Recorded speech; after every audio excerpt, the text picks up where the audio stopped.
안녕하십니까? 잘 지내셨어요? 오늘 말씀 제목은 바벨탑입니다. 말씀은 창세기 9장 18절에서 11장 9절입니다. 요절 11장 5절을 한번 같이 읽겠습니다. 11장 5절입니다. 시작. 여호와께서 사람들이 건설하는 그 성읍과 탑을 보려고 내려오셨더라. 11장 9절입니다. 9절. 시작. 그러므로 그 이름을 바벨이라 하니 이는 여호와께서 거기서 온 땅의 언어를 혼잡하게 하셨으니라. 여호와께서 거기서 그들을 온 지면에 흩으셨더라. 기도하겠습니다. 오늘 오신 주님, 오늘도 저희가 살아계신 성부, 성자, 성령, 삼위 하나님께 예배드릴 수 있는 은혜를 주셔서 감사합니다. 우리의 드리는 예배가 주님께 감사하고 주님을 기쁘시게 하는 그러한 예배가 되게 하여 주시옵소서. 우리에게 말씀의 은혜를 풍성히 주시고 하나님과 만나는 은혜가 있도록 도와주시기를 기도합니다. 주께서 이 시간 우리와 함께 하여 주십시오. 예수님의 이름으로 기도하였습니다. 아멘. 우리가 지난 시간에 홍수 심판에 대해서 배웠는데 홍수 심판 후에 노아의 세 아들 중에 오늘 본문을 보면 이제 세 아들이 셈과 야벳과 함인데요. 세 아들 중에 셈과 야벳은 하나님의 복을 받고 반면 함은 저주를 받습니다. 그 이유가 무엇일까요? 왜 노아의 세 아들 중에 셈과 야벳은 하나님의 복을 받고 반면 함은 왜 저주를 받는가? 그리고 오늘 본문을 보면 사람들은 성읍과 탑을 건설해서 흩어짐을 면하고자 했는데 하나님은 언어를 혼잡하게 하여서 그들로 온 지면에 흩어지게 하십니다. 오늘 말씀을 통해 어떤 사람이 하나님의 복을 받는가, 그리고 이 바벨탑 사건이 우리에게 주는 교훈이 무엇인가 배울 수 있기를 기도합니다. 제1장 허물을 덮는 사람이 하나님의 복을 받습니다. 9장 18절에서 29절 말씀입니다. 먼저 9장 창세기 9장 18절 19절을 보십시오.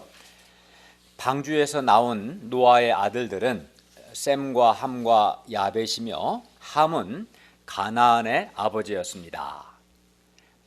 노아의 이 세 아들, 즉 셈과 함과 야벳으로부터 사람들이 온 땅에 퍼졌습니다. 20절 21절 보십시오. 노아가 농사를 시작하여 포도나무를 심었습니다. 포도 수확을 거두었으며 포도주를 만들었습니다. 그런데 노아가 포도주를 마시고 아마 포도주를 많이 마신 것 같아요. 그래서 포도주에 취하여 장막 안에서 벌거벗었습니다. 옷을 다 벗었습니다. 물론 노아가 포도주를 마신 것 자체는 하나님이 술을 금하시지는 않았기 때문에 노아가 포도주를 마신 것 자체는 문제가 없으나 취해서 벌거벗은 것은 잘못된 것입니다. 이는 분명 노아가 술에 취해서 벌거벗은 것은 노아의 실수고 허물입니다. 노아처럼 하나님과 동행한 훌륭한 사람도 이렇게 실수와 허물이 있습니다. 완전하지 않은 것이죠. 사람이 허물이 없고 완전해서 하나님께 쓰임받는 것은 아닙니다.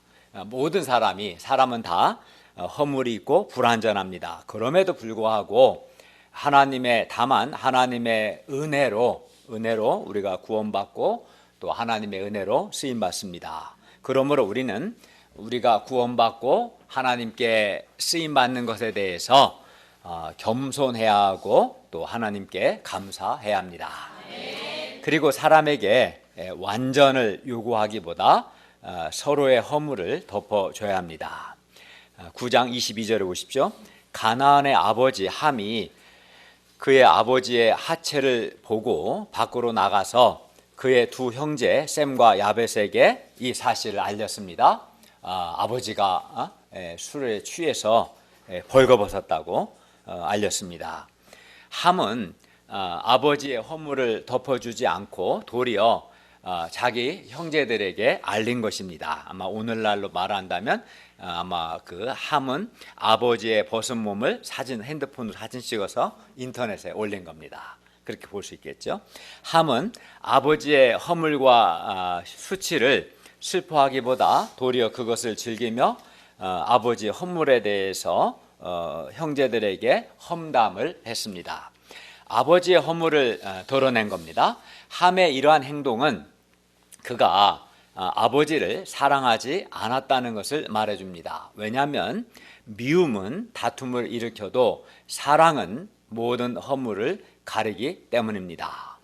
이렇게 해서 함은 아버지의 권위를 손상시키는 불경스러운 죄를 범한 겁니다. 함의 성품 속에는 아버지의 권위에 대해 오랫동안 마음에 품어왔던 반역적인 성향이 도사리고 있었음이 분명합니다. 게다가 노아는 물론 함의 아버지였으면서 동시에 노아는 하나님의 말씀을 받은 그 시대 하나님의 선지자였고 또 하나님의 제사장이었습니다. 그러니까 노아는 함의 아버지이며 동시에 하나님이 세우신 선지자요 제사장이었습니다. 그리하여 함이 노아의 허물과 수치를 드러낸 것은 결국 노아를 그 시대에 하나님의 선지자요 제사장으로 세우신 하나님을 거스르고 하나님께 범죄하는 것입니다. 그리하여 함의 이러한 행동은 결국 1차적으로는 아버지이면서 하나님의 세우신 선지자요 제사장인 노아에 대한 반역이며 결국은 하나님께 대한 반역을 나타낸 것이라고 볼 수 있습니다. 이는 10장 8절을 잠깐 보시면 8절에서 함의 손자가 니무롯입니다. 함의 손자인 니무롯이라는 사람의 이름 가운데서도 잘 나타납니다. 니무롯이란 말은 이 이름의 뜻은 우리는 반역하겠다 또는 우리는 반란을 일으키리라는 뜻입니다. 이것은 여기서 반역은 하나님께 대한 반역을 나타낸 것입니다. 후에 실제로 함의 손자, 그러니까 가나안의 아들 함, 그 함의 손자 니므롯과 그의 자손들은 바벨탑을 쌓아서 하나님을 반역했습니다.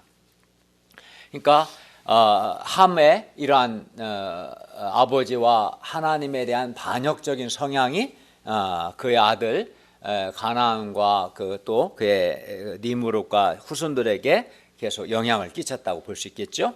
반면 지금까지 함에 대해서 함이 어떤 일을 했는가를 봤어요. 반면 23절을 보시면 셈과 야벳은 옷을 가져다가 자기들의 어깨에 다 메고 아버지의 허물을 보지 않기 위해서 이게 뒷걸음해서 들어갔습니다. 앞으로 보이니까 아버지의 허물을 보지 않으려고 뒷걸음쳐 들어가서 그들의 아버지의 하체를 덮었으며 그들이 얼굴을 돌이키고 그들의 아버지의 하체를 보지 아니했습니다.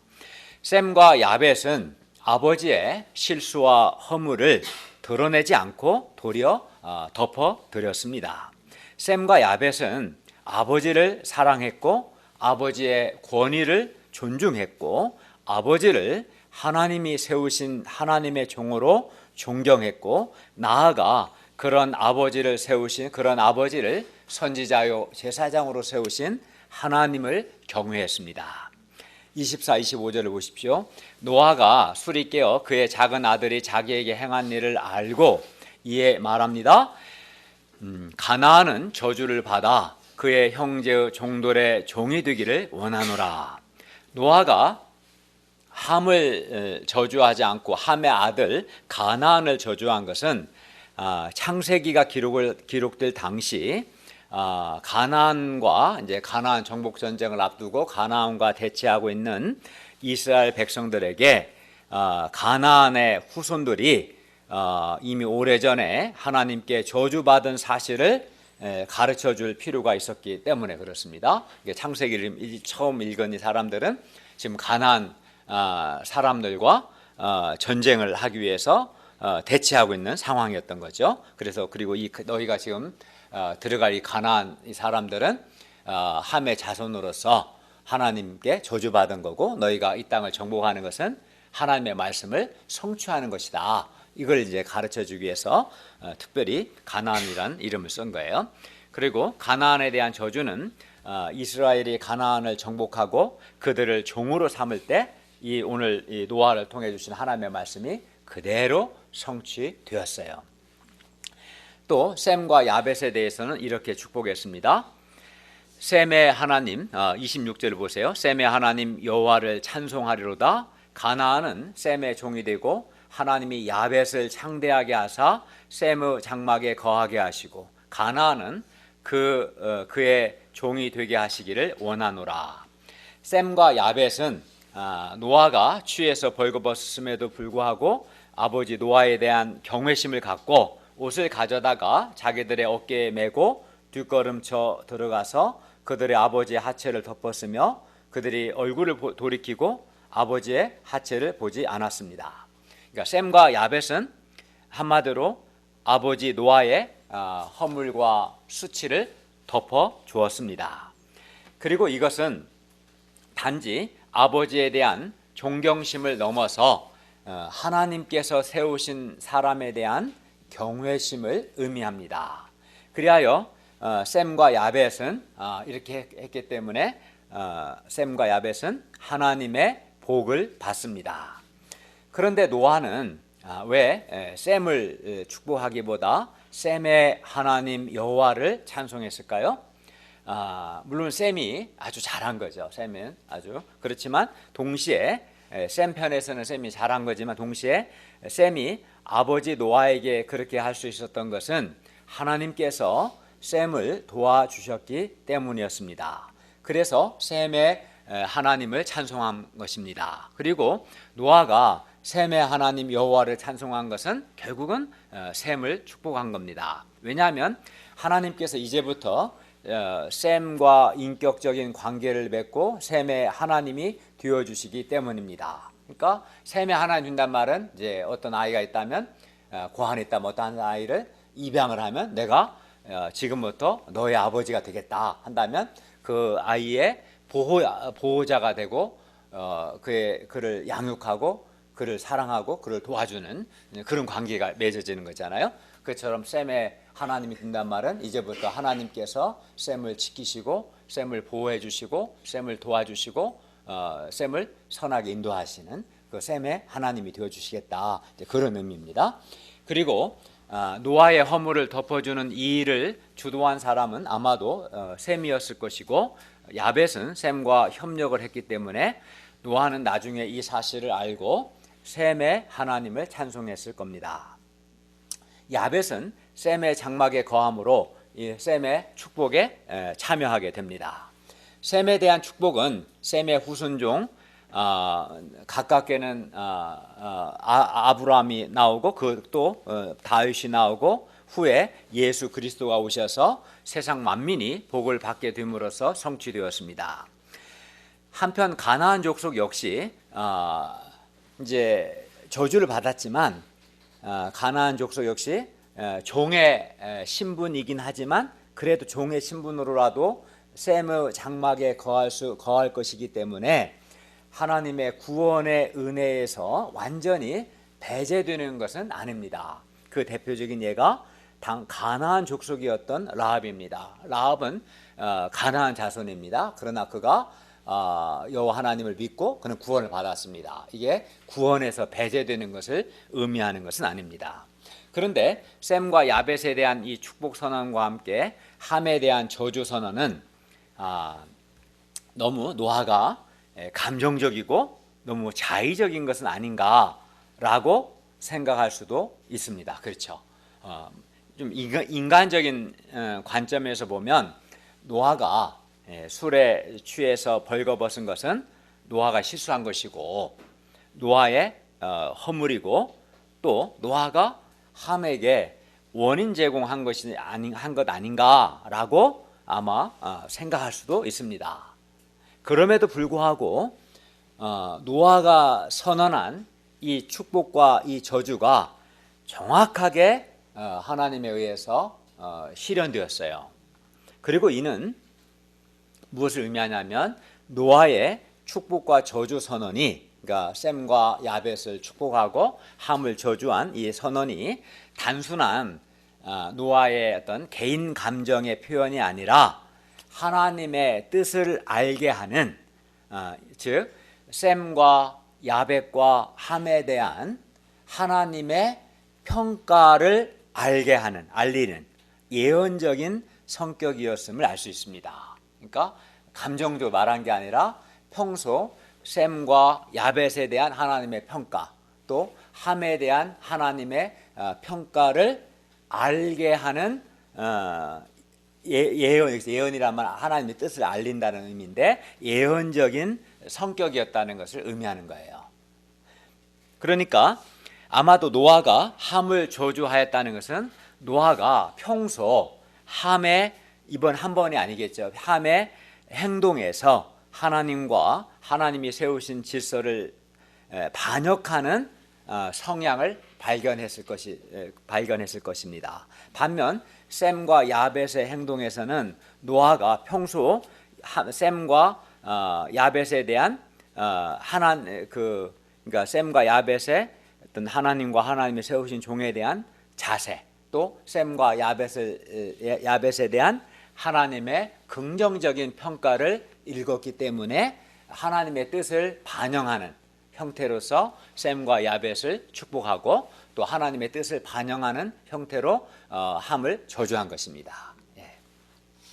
이상에서 아버지의 허물을 드러낸 함은 저주를 받았고, 아버지의 허물을 덮어준 셈과 야벳은 하나님의 복을 받았습니다.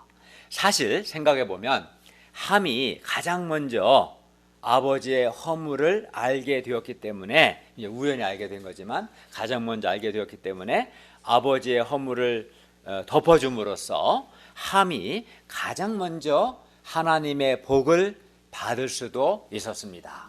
어떻게 보면 함에게 가장 먼저 기회가 온 거죠. 그러나 함은 아버지의 허물을 형제들에게 드러냄으로써 복 받을 기회를 놓치고 도리어 저주를 받은 것입니다. 노아는 셈과 함과 야벳의 아버지였으며 동시에 그 시대 생명 보존 역사를 위해서 하나님이 세우신 하나님의 종이었습니다. 단순한 아버지가 아니라 아버지이며 동시에 하나님이 세우신 하나님의 종이었습니다. 노아는. 그리고 노아의 허물은 그가 하나님을 대적하는 그러한 심각한 허물은 아니었습니다. 술에 취했고 벌거벗은 인간적인 허물이었습니다. 그럼에도 불구하고 함은 아버지요 또 하나님의 종인 노아의 허물을 덮어주지 않았습니다. 아버지 노아 덕분에, 아버지가 하나님을 경외했기 때문에 이 아버지 노아 덕분에 홍수 심판에서 함도 구원을 받았음에도 불구하고 평소 아버지에 대한 감사나 존경심이나 사랑이 없었던 것이죠. 함에게는 아버지에 대한 존경심이 없었습니다. 오히려 아버지를 대적하고 반역하고자 하는 나쁜 마음이 평소 있었고, 이는 결국은 노아를 세우신 하나님께 대한 반역이었습니다. 그런데 우리에게도 하나님의 복과 하나님의 저주를 받을 기회가 있습니다. 우리가 우리의 영적인 아버지요 하나님의 종들의, 하나님이 세우신 종들의 허물을 우리가 덮어줄 수도 있고 아니면 적극적으로 드러낼 수도 있습니다. 그리하여 하나님의 우리가 복을 받을 수도 있고 하나님의 저주를 받을 수도 있습니다. 우리가 주님의 종들로부터 받은 은혜를 생각할 때 감사하고 존경하고 사랑하는 것이 마땅한 것입니다. 그게 하나님 앞에서 올바른 자세입니다. 우리가 셈과 야벳과 같이 사랑으로 하나님의 종들의 허물을 덮어줌으로 하나님의 복을 받는 자가 되기를 기도합니다. 제2장 인간적인 하나됨보다 하나님의 뜻을 섬기는 것이 더 중요합니다. 11장 1절에서 9절 말씀입니다. 10장은 노아의 아들 야벳과 함과 셈의 족보입니다. 11장 1절을 보십시오. 온 땅의 언어가 하나요, 말이 하나였습니다. 언어와 말이 하나였습니다. 그러니까 구어도 하나고 문어도 하나였습니다. 구어체든 문어체든 즉 하나였단 말은 언어가 같았다는 거예요. 문자로 된 언어든 말이든 하나였다, 즉 같았습니다. 그래서 사람들 사이에 의사소통에 아무런 문제가 없었습니다. 참 좋은 겁니다. 언어가 같다는 것은. 저는 개인적으로 해외여행을 별로 안 좋아합니다. 진짜로. 의사소통이 불편해요. 첫째. 그리고 음식도 안 맞고. 어쨌든 여러 가지로 불편해서 별로. 그 가장 큰 이유는 언어입니다. 언어. 근데 이들은 언어가 하나였기 때문에 의사소통이 아무 문제가 없었어요. 또 뿐만 아닙니다. 그 시대는 족속이 하나고 언어도 하나였기 때문에 이제 같은 민족이고 게다가 언어도 하나였기 때문에 문화나 사람들의 사고방식이나 생활 양식이나 세계관이 서로 같았습니다. 그래서 사람들은 그만큼 이제 족속도 하나고 언어도 하나니까 소통이 아주 잘 됐어요. 소통이 잘 되고 또 하나가 서로 하나됨이 잘 되었어요. 하나 되기 쉬웠어요. 2절을 보십시오. 그들이 동방으로 옮기다가 시날 평지를 만나 거기서 정착했어요. 시날 평지는 티그리스 강과 유브라데스 강 사이에 아주 비옥한 큰 평야 지역으로 하나님을 반역한 니무롯이 통치하는 땅이었습니다. 3절을 보십시오. 그 땅에 살면서 그들은 서로 말하기를 벽돌을 만들어 견고히 굽자 하고는 벽돌을 만들어서 또 벽돌을 견고하게 구워서 벽돌로 돌을 대신하고 역청으로 진흙을 대신했습니다. 그러니까 지금까지는 돌을 사용해서 건축을 하고 또 진흙을 사용했어요. 근데 돌을 사용하기는 쉽지 않아요. 돌을 딱 규격하려면 다 깎으려면 시간도 많이 걸리고 어렵죠. 또 아무래도 진흙이 역청보다는 접착력이 좀 떨어졌어요. 그런데 벽돌을 굽기 시작하고 역청을 개발해서 진흙을 대신했어요. 한마디로 그들의 건축 문화는 돌 문화에서 벽돌 문화로 바뀌었어요. 그러니까 19세기 영국 산업혁명이 일어난 것과 같은 증기를 통한 산업혁명과 같은 놀라운 변화가 일어난 거예요. 혁명적인 변화가. 당시에는 이게 굉장히 혁명적인 변화였어요. 그들의 건축사에 혁명적인 변화가 왔습니다. 왜 그렇습니까? 왜냐하면 벽돌을 구우니까 대량 생산이 가능해요. 그리고 딱 벽돌은 규격화가 가능해요. 대량 생산과 규격화가 가능했기 때문입니다. 벽돌로 집을 지으니까 돌로 집을 지을 때보다 더 빨리 더 높은 집을 지을 수 있게 되었습니다. 사람들은 더 과학적이 되었습니다. 그들은 또 말합니다. 4절을 볼까요? 성읍과 탑을 건설하여 그 탑 꼭대기를 하늘에 닿게 하여 우리 이름을 내고 온 지면에 흩어짐을 면하자. 여기서 성읍은 도시를 가리킵니다. 사람들은 도시를 건설하고자 했습니다. 도시 안에 건물들을 짓고 자기들을 기념하는 탑을 쌓고자 했습니다. 도시 안에 여러 가지 편의시설도 만들고자 했습니다. 그렇게 해서 이제 처음으로 도시 문명이 시작된 겁니다. 그리고 여기서 탑은 지구라트라고 부릅니다. 이 탑은 이제 중앙에 계단을 이렇게 만들어서 이렇게 올라가는 그런 탑이에요. 계속 이렇게 쭉 위로 올라가는 그런 형태의 탑입니다. 그 지구라트라고 하는데 중앙에 계단을 만들어 꼭대기에 오르게 합니다. 그런데 본문에서 사람들은 성읍과 탑을 건설하여 그 탑 꼭대기를 하늘에 닿게 하여 우리 이름을 내자라고 말했습니다. 사람들은 그 탑 꼭대기를 하늘에 닿게 하고, 즉 하늘은 하나님의 영역을 상징하는데 하나님의 영역에 도달하고자 했습니다. 사람들은 단결된 힘, 발달된 과학 문명으로 사람이 하나님의 하늘, 즉 하나님의 영역으로 들어갈 수 있다라고 생각했습니다.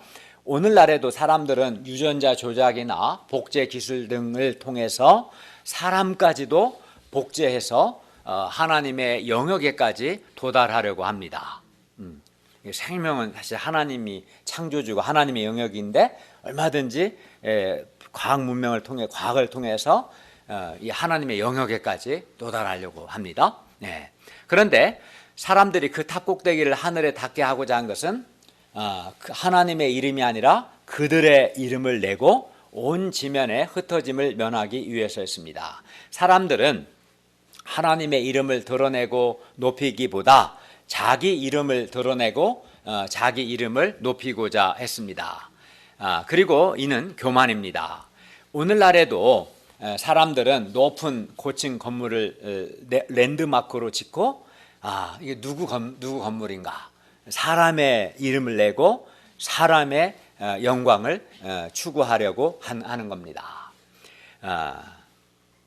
건물은 그냥 단순히 건물이 아닌 거예요. 사실은 120층, 150층 건물을 지으려면 상당한 여러 분야의 과학이 발달이 되어야만 가능해요. 건축망 돼갖고는 안 되는 거예요. 사실은. 그렇기 때문에 이런 과학 문명을 통해서 사람들의 업적을 이렇게 드러내고 사람의 이름을 내고 사람의 영광을 구하려고 합니다. 본문에서 탑을 건설해서 탑 꼭대기를 하늘에 닿게 하여 자기들의 이름을 내고자 한 사람들은 다름 아닌 노아의 후손들이었습니다.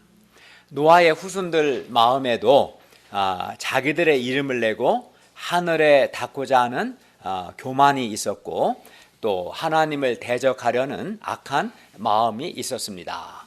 그런데다 사람들은 한 족속이고 한 민족이고 또 언어까지 같아서 서로 소통이 잘 되었고 잘 뭉쳤습니다. 하나가 되었습니다. 언어가 다르면 하나 되기 어렵죠. 통역을 세워야 하고 그 느낌을 그대로 전하기 어렵죠. 또 언어는 단지 의사소통의 도구가 아닙니다. 언어가 다르면 문화가 달라집니다. 가치관이 달라집니다. 생활 양식이 달라지는 거예요. 언어는 단지 의사소통뿐만 아니라 그 언어를 중심으로 문화, 가치관, 세계관이 다 바뀝니다. 근데 언어가 같았기 때문에 하나 되기가 쉬웠어요. 그리고 자기들이 잘 뭉치기만 하면 하지 못할 일이 없을 것 같았습니다. 돌을 대신해서 규격화된 벽돌을 대량 생산하면서 이러한 생각들은 더욱 강화되었습니다. 자기들도 잘하면 하늘 즉 하나님의 영역에까지 얼마든지 도달할 수 있을 것 같았습니다. 그들은 과학 문명의 발달과 또 좋은 인간관계와 하나됨을 기초로 물론 이 하나됨과 인간관계의 기반에는 족속이 하나고 언어가 같았기 때문에 가능했던 거죠. 인간관계와 하나됨이. 어쨌든 이것을 기초로 해서 인간적인 교만을 쌓고 하나님을 대적하고자 했습니다. 그들은 단결된 힘으로 하나님을 배제한 하나님이 없는 인본적인 도시 문명을 건설하고 그 안에서 탑을 높이 쌓아갔습니다. 아주 잘 나갔습니다. 그러나 여호와 하나님께서 사람들이 건설하는 그 성읍과 탑을 보려고 내려오셨습니다. 그리고 말씀합니다. 11장 6절을 보십시오. 한번 읽어볼까요? 시작. 여호와께서 이르시되 이 무리가 한 족속이요 언어도 하나이므로 이같이 시작하였으니 이후로는 그 하고자 하는 일을 막을 수 없으리로다. 그들은 다 노아의 자손으로 한 족속이고 언어도 하나였습니다. 그리하여 하나님이 보시기에 만일 사람들이 계속 그렇게 좋은 인간관계를 기초로 단결하여 일한다면 못할 일이 없을 것 같았습니다. 그들의 영적 교만과 반역은 더욱 커갈 것 같았습니다. 오늘 본문을 보면 하나님은 사람들이 더 치명적인 일을 하기 전에 이제 막고자 하셨어요. 어떻게 막습니까? 7절을 보십시오. 자, 우리가 내려가서 거기서 그들의 언어를 혼잡하게 하여 그들이 서로 알아듣지 못하게 하자. 하나님은 그들의 언어를 혼잡하게 하셨습니다. 그래야 어느 날 갑자기 사람들 사이에 말이 달라지기 시작했어요. 갑자기 영어 쓰는 사람, 불어 쓰는 사람, 독일어 쓰는 사람, 또 헬라어 쓰는 사람, 일본어 쓰는 사람, 네덜란드 쓰는 사람, 한국어 쓰는 사람, 여러 언어가 생겨났습니다. 지구상의 언어 종류가 약 한 2,500개에서 3,500개 정도나 된다고 합니다. 그리고 언어가 다른 사람들은 이제 서로 말을 알아듣지를 못했고, 그래서 이제 의사소통이 안 됐습니다. 위에서 벽돌 야 2장 올려 하면 아래서는 뭐라는 거야 도대체, 뭐라고 하는 거예요. 알아듣지를 못하니까. 그러면 다시 위에서 야 벽돌 2장 올리라니까 하면 아래서는 다시 뭐라고, 야 똑바로 말해, 무슨 말인지 하나도 모르겠어, 이렇게 말하고. 그러면 서로 야 내 말 안 들려 하면서 서로 이제 싸우기도 했습니다. 그들은 말이 서로 다른 사람들과, 말이 서로 다른 사람들과는 이제 같이 일을 할 수 없게 되었어요. 왜냐하면 소통이 안 되니까, 커뮤니케이션이 안 되니까. 그들은 이렇게 이제 서로 간에 언어가 혼잡하게 되면서 소통이 안 돼서 전처럼 이제 하나 될 수 없었고 힘을 합칠 수도 없었습니다. 언어의 혼잡으로 더 이상 이제 좋은 인간관계와 하나됨을 유지할 수 없게 되었습니다. 그들은 단결된 힘을 낼 수 없었고 단결된 힘을 이제 과시할 수도 없었습니다. 동시에 성읍과 탑 건설은 중단된 겁니다. 중단되었습니다. 사람들은 같은 말을 쓰는 사람끼리 모여서 서로 이제 언어 중심으로 사방으로 흩어져 나갔습니다. 이처럼 하나님은 언어를 혼잡하게 하심으로써 그들로 하여금 소통이 안 되고 뭉치지 못하고 흩어지게 하셨습니다. 서로 다른 언어가 생겨난 이후에 사람들은 이제 의사소통이 되지 않아서 서로의 말을 이제 알아듣지 못하고 서로를 이해하지 못하게 된 거죠. 소통이 안 되고 한마디로 불통의 시대가 된 겁니다.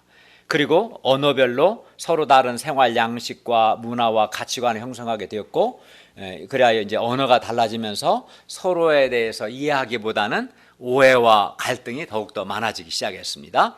사람들이 서로 말이 통하고 서로 이해한다는 것, 한마디로 소통이 잘 되고 그래서 서로가 어떤 오해가 없이 하나 된다는 것은 참 좋은 일입니다. 내가 남의 말을 잘 알아듣고 남이 내 말을 잘 알아듣고 그래서 서로 간에 소통이 잘 되고 그래서 서로가 하나가 된다면 좋지 않겠어요? 사는 것이 아마 즐거울 겁니다. 그죠? 서로 간에 오해나 갈등이 없이 서로 소통이 잘 되고 하나가 되면 좋은 거죠. 그래서 오늘날 소통을 매우 중요하게 여깁니다. 지도자들에게도 아주 요구되는 중요한 덕목 중 하나가 소통이죠.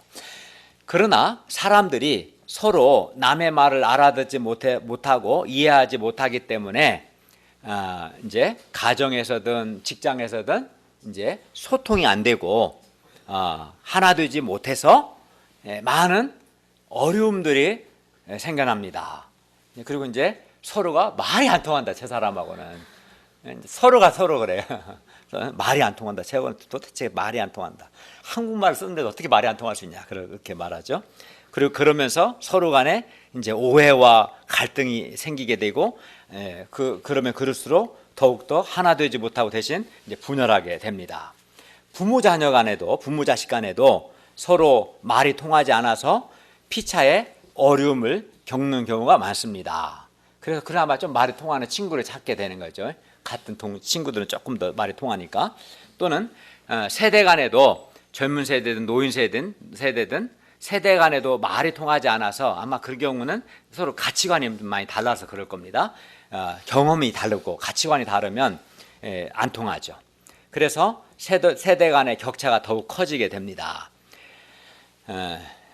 언어가 혼자 해서 안 통한 것도 있지만 같은 한국말인데도 서로 말을 잘 알아듣지 못하는 경우가 있습니다. 요즘같이 줄임말, 신조어 때문에 그러기도 하고. 누가 핸드폰이 자꾸 켜지네요. 예배 드리기 전에는 항상 핸드폰을 끄시기 바랍니다. 가방에 넣을 때도 소리가 울리니까. 예를 들어서 같은 한국말인데 뭐 쩔다 뭔 말이 알죠? 한 분야에서 능통하거나 어떤 상황에서 대단하다, 헐, 황당하거나 어이없을 때 하는 말, 드립, 분위기를 끊거나 저하시키는 애드리브, 귀차니즘, 게으름, 또는 뭐 썩소, 썩은 미소, 별다방, 스타벅스, 갑분싸, 갑자기 분위기 쌓여짐, 순사, 순간 삭제, 답장 넌 답은 정해져 있어, 너는 대답만 해. 덕질, 뭐 팬 활동, 덕후, 누군가의 팬, 개이득, 이 말을 많이 쓰더라고 요즘 애들이. 완전 이득이다. 가성비, 가심비, 핵노잼, 매우 재미없다. 뭐 이런 말 쓰면 이제 우리 이종호 교수님은 도대체 알아듣지 못할 겁니다. 세대 차이가 많이 나기 때문에. 같은. 근데 이런 말 안 써도 의사소통이 어려워요. 이렇게 같은 한국말 쓰는 사람 사이에서도 이런 뭐 신조어나 줄임말이 아니고 그냥 일상적인 말을 사용하는데도 서로 통하지 않을 수 있습니다. 근데 이제 가치관이 다르고 세계관이 다르고 경험이 다르기 때문에 그럴 수 있죠. 얼마든지. 그래서 사람들은 서로 말이 통하고 이해하기 위해서 나름대로 애를 많이 씁니다. 그런데 만일 서로 말이 잘 통하고 그래서 하나가 되고 오늘 본문의 사람들처럼 이제 소통이 잘 돼요. 하나가 됐어요.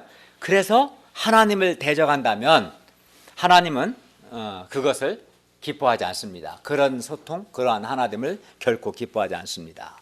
하나님은 그런 사람들을 흩으십니다. 어떻게 흩으실까요?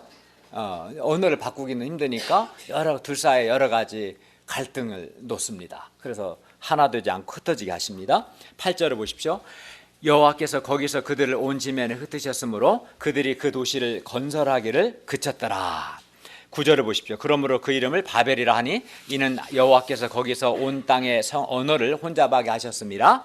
여호와께서 거기서 그들을 온 지면에 흩으셨더라. 여기서 바벨이란 혼잡하게 하다라는 뜻입니다. 하나님은 온 땅의 언어를 혼잡하게 하심으로, 즉 바벨이죠. 혼잡하게 하심으로 사람들을 온 지면에서 흩으신 겁니다. 그냥은 안 흩어져. 이제 언어를 혼잡하게 하니까 서로 소통이 안 되니까 어쩔 수 없이 사람들이 흩어지게 된 거죠. 사람들이 온 지면에 흩어져 땅에 가득한 것이 원래 이게 사실 하나님의 뜻이었습니다. 그들은 이제 탑을 세우고 흩어짐을 면하고자 했지만 원래 흩어지는 거, 왜냐하면 하나님은 전에 노아와 그의 아들들에게 이렇게 말씀했어요. 너희는 생육하고 번성하여 땅에 가득하여 그 중에 번성하라. 땅에 가득하려면 일단 땅에 흩어져야 돼. 흩어지고 생육 번성하여 가득한 거. 이게 이제 원래 하나님의 뜻이었는데 그러려면 흩어지는 게 전제가 돼야겠죠. 근데 그들은 흩어지지 않고자 했던 거죠. 이 상에서 사람들은 자기 이름을 내고 흩어지지 않고자 했고 여호와 하나님은 사람들의 언어를 혼잡하게 하셔서 사람들을 온 지면에 흩으셨습니다. 이게 사람의 뜻대로 안 된 거지. 사실은 벽돌을 통한 대량 생산, 규격화를 통해서 또 족속도 하나고 또 언어도 하나고 좋은 조건이 많은 거예요, 사실은. 그래서 높은 탑을 세우고 온 지면에 흩어짐을 면하고자 했었어요. 이게 사람들을 계획했는데 결국은 하나님이 언어를 혼잡하게 하시니까 서로 소통이 안 되고 커뮤니케이션이 안 돼서 결국은 다 언어 중심으로, 언어가 다른 사람끼리 뭘 할 수가 없잖아요. 각자가 언어 중심으로 이제 흩어지게 된 거예요. 하나님 흩으신 겁니다. 언어가 하나고 말이 하나여서 서로가 하나가 되는 것이 좋은 점이 많지만 외국어를 안 배워도 되겠죠. 어학 비용으로 돈이 안 들고 고생도 안 하죠. 좋은 점이 많습니다. 그렇지만 또 항상 좋은 것은 아닙니다. 그리고 과학 문명이 발달하는 것도 마찬가지입니다. 사람이 서로 소통이 잘 되고 서로가 하나가 되어서 하나님의 이름을 내기보다 자기 이름을 내고 또 하나님을 섬기기보다 오히려 하나님을 대적하는 방향으로 간다면 서로 소통이 잘 되고 하나 되는 것이 오히려 악한 것이고 나쁜 것이고 매우 위험한 겁니다. 그렇죠? 서로 오히려 소통이 안 돼야 악을 도모하지 않을 텐데 서로 소통이 잘 되고 하나 되어서 하나님의 뜻을 거스르고 대적한다면 서로에게 좋지 않겠죠? 하나님은 그런 경우에 흩으십니다. 그러니까 둘 사이에 아니 여러 사람 사이에 서로 이런저런 문제를 가지고 소통이 되지 않게 하십니다. 그리고 그런 경우에는 서로 소통이 잘 돼 하나가 되어 악을 행하는 것보다는 서로 소통이 안 돼서 흩어지는 것이 그리하여 악을 행하지 않는 것이 오히려 더 좋은 겁니다. 사실은 그게 은혜인 거예요. 은혜. 언어를 혼잡하게 하신 것이 우리에게는 이렇게 어려움이 있지만 더 이상 그들이 하나님을 대적하는 악을 행하지 않게 막으신 거거든요. 만약에 하나님이 언어를 혼잡하게 하지 않으셨고 그들의 악을 막지 않으셨으면 그들은 또 노아의 홍수처럼 또 다른 형태로 심판을 받았어야 돼요. 하나님은 그들을 심판하는 거 원치 않으신 거죠. 그래서 더 이상 악을 진행하지 않도록 막으려고 하나님이 언어를 혼잡하게 하시고 흩으신 거예요. 그러니까 이게 오히려 이런 경우에는 소통이 안 되고 그래서 하나 되지 않고 흩어지는 것이 은혜인 거예요. 은혜 오히려. 그죠? 그리고 그런 경우에 그게 더 좋은 건데 이를 통해 볼 때 사람 사이의 관계성이 좋고 또 서로가 하나가 되는 것이 꼭 좋은 것만은 아닙니다.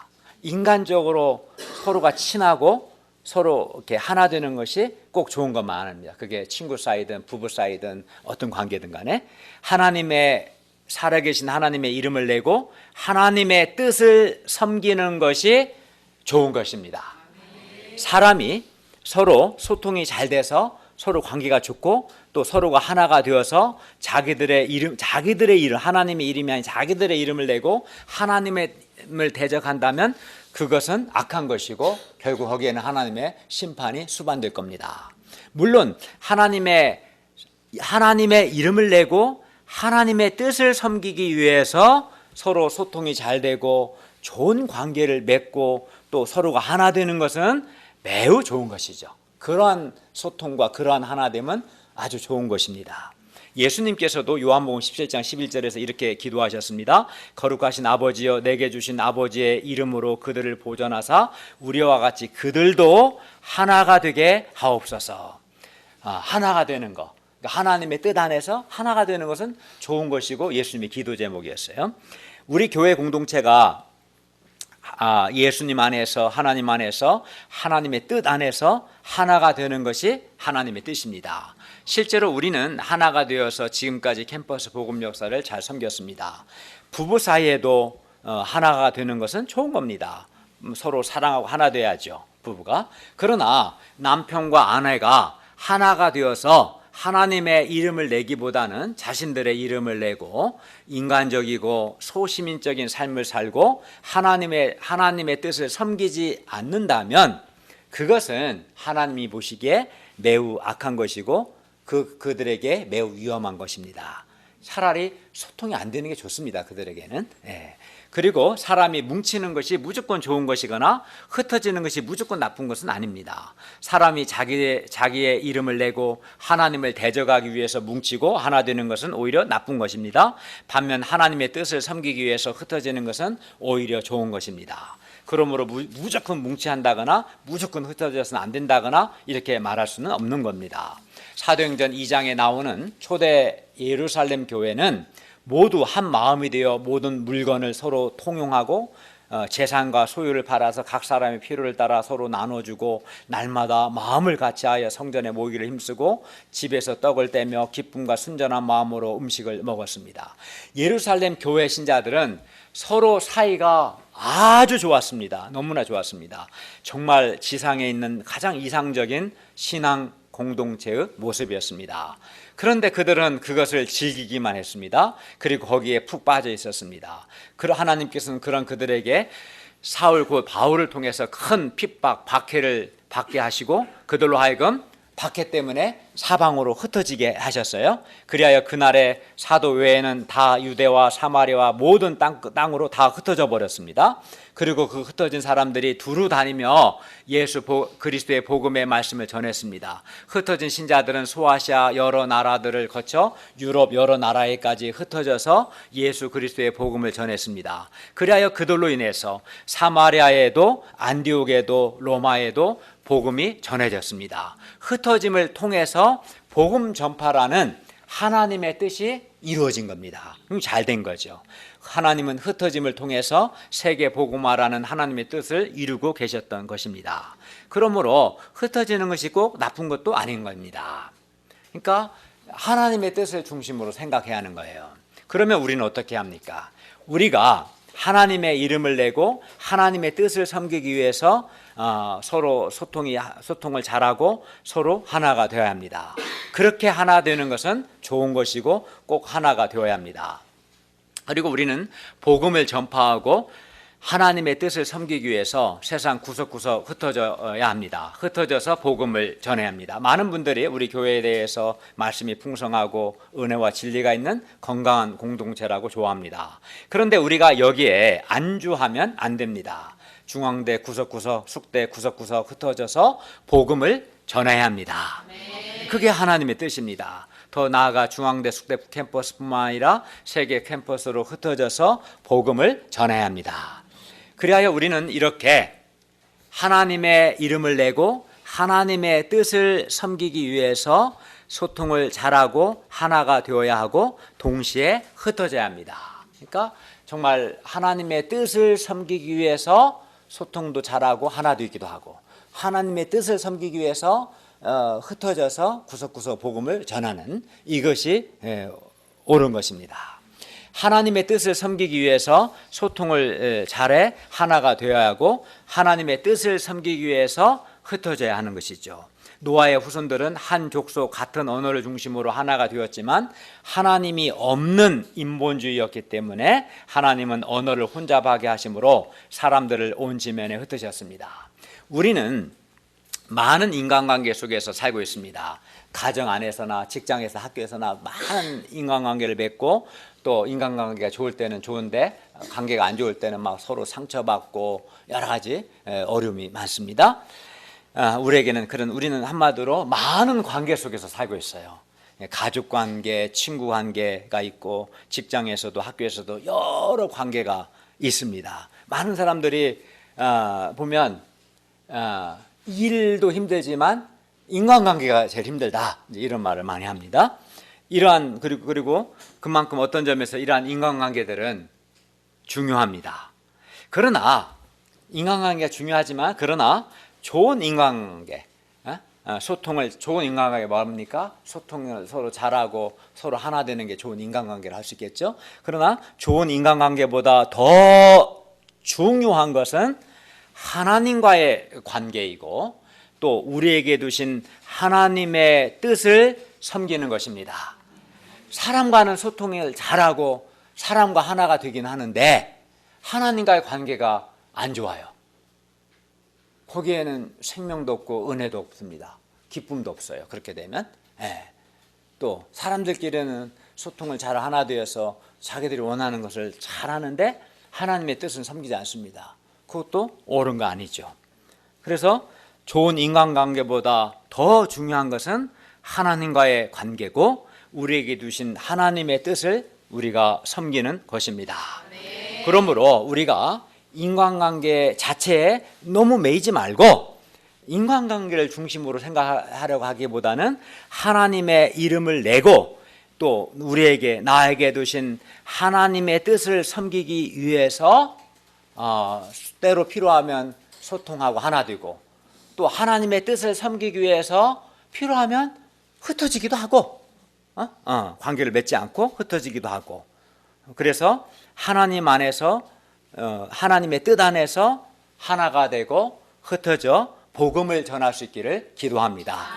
그러니까 인간관계를 중심으로 생각하기보다도 하나님과의 관계 또 하나님의 뜻을 중심으로 필요한 경우 소통하고 하나 되고 또 필요하면 흩어져서 하나님의 뜻을 섬기는 하나님을 중심으로 하는 그런 관계를 맺을 수 있기를 바랍니다. 많은 사람들이 인간관계가 절대적으로 그렇지 않습니다. 또 그렇게 인간관계를 맺으면 기쁨도 없습니다. 결국은 갈등하고 상처 주고 상처받을 수밖에 없습니다. 패러다임을 바꿔야 합니다. 패러다임을 어떻게? 하나님과의 관계, 하나님의 뜻을 우선순위를 두고 그 중심으로 인간관계를 필요하면 소통하고 오히려 소통한 게 안 좋으면 소통 안 해야 합니다. 사실은 하나님의 뜻을 중심으로 우리가 하나 되고 흩어져 복음 전할 수 있기를 기도합니다. 또 샘과 야벳과 같이 하나님의 세우신 종들의 사랑으로 허물을 덮음으로 하나님의 복을 받을 수 있기를 기도합니다. 기도하겠습니다. 은혜로우신 주님, 오늘 말씀을 통해서 샘이나 야벳과 같이 하나님이 세우신 종들의 권위를 존중하고 사랑으로 허물을 덮는 자가 하나님의 복을 받는다는 것과 또 하나님과의 관계, 하나님의 뜻을 섬기기 위해서 소통하고 하나 되는 것이 옳은 것임을 가르쳐 주셔서 감사합니다. 많은 사람들이 인간관계 자체에 매몰되어서 함몰되어서 상처 주고 상처받고 고통하는 것을 봅니다.